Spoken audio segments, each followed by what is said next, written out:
ഈ ഒരു കാര്യം ചെയ്യുന്നതുകൊണ്ട് പലപ്പോഴും നമുക്ക് ഫുള്ളി ഹാപ്പി ആയിട്ടിരിക്കാൻ പറ്റാത്തത്. നമ്മൾ വിചാരിക്കും ചില ആൾക്കാർ വന്നാലേ എല്ലാം ശരിയാകത്തുള്ളൂ, അല്ലെങ്കിൽ ഒരു ട്രിപ്പ് പോയാൽ ലീവ് എടുത്താൽ കുറച്ച് സമയം മാറി നിന്നാലും എല്ലാം ശരിയാകത്തുള്ളൂ. പക്ഷേ ഇതൊക്കെ ചെയ്യാൻ പല സാഹചര്യങ്ങൾ വേണം. ഫോർ എക്സാമ്പിൾ പൈസ വേണം, അല്ലെങ്കിൽ എന്താ പറയുക, വേറെ ആൾക്കാർ വല്ലതും വരണം. പക്ഷേ നമുക്ക് തനിയെ ചെയ്യാൻ പറ്റുന്ന ചില കാര്യങ്ങളുണ്ട്. എനിക്കും ഇത് അറിയത്തില്ലായിരുന്നു.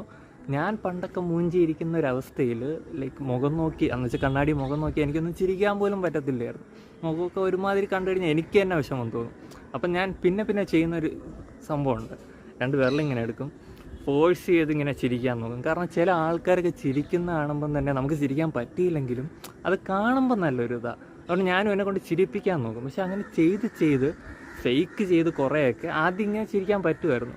പിന്നെ അങ്ങനെ ചിരിച്ച് ഞാൻ ഹാപ്പിയാണെന്ന് എന്നെ ഫേക്ക് ചെയ്ത് എന്നെ തന്നെ പറഞ്ഞ് പറ്റിച്ച് പിന്നെ ശരിക്കും ഉള്ളുന്ന എവിടെ നിന്നോ ഇത്തിരി ഹാപ്പിനെസ്സും ഹോപ്പൊക്കെ വരാൻ തുടങ്ങി. അങ്ങനെയൊക്കെയാണ് ഞാൻ ചെയ്തെടുത്തത്.